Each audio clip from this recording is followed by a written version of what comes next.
My name is Abe Thompson. Probably when I was a little boy here it was Abraham, but I grew up in Colorado Springs and at Camp Elim. Camp's really the truest home I've ever known.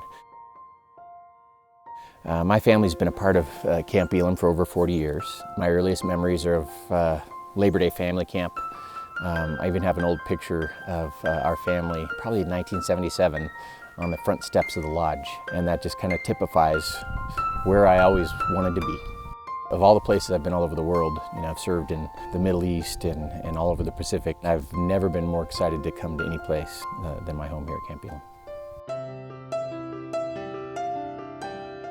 To grow up here and to be a camper and then a counselor and program and then maintenance, and then all these years later I had the privilege of coming back to speak at Camp Elim. What a delight of full circle to now be able to return and to look at those children and just project to them the love of the Lord Jesus Christ, the truth of the gospel, the foundation of the gospel, the hope.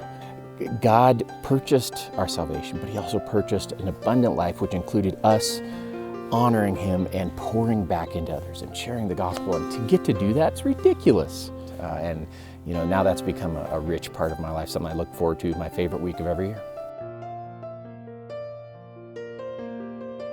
There is clearly something special that's God ordained here at Camp Elim. The fact that it is still standing firm, in the same way it did when I was a child and when I was reared here spiritually and when I was kind of developed here as a young leader, as a counselor and as a staff member and all those other things, to see that same environment and opportunity still exists for my children 40 years later plus is both stunning and nothing short of miraculous.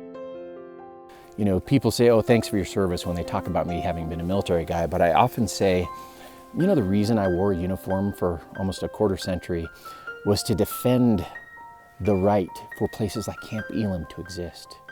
And I tell you, if it ever came to it, you would find me down at 67 and Painted Rocks Road defending this place with my life, because the impact and the importance of what God does here is second to none.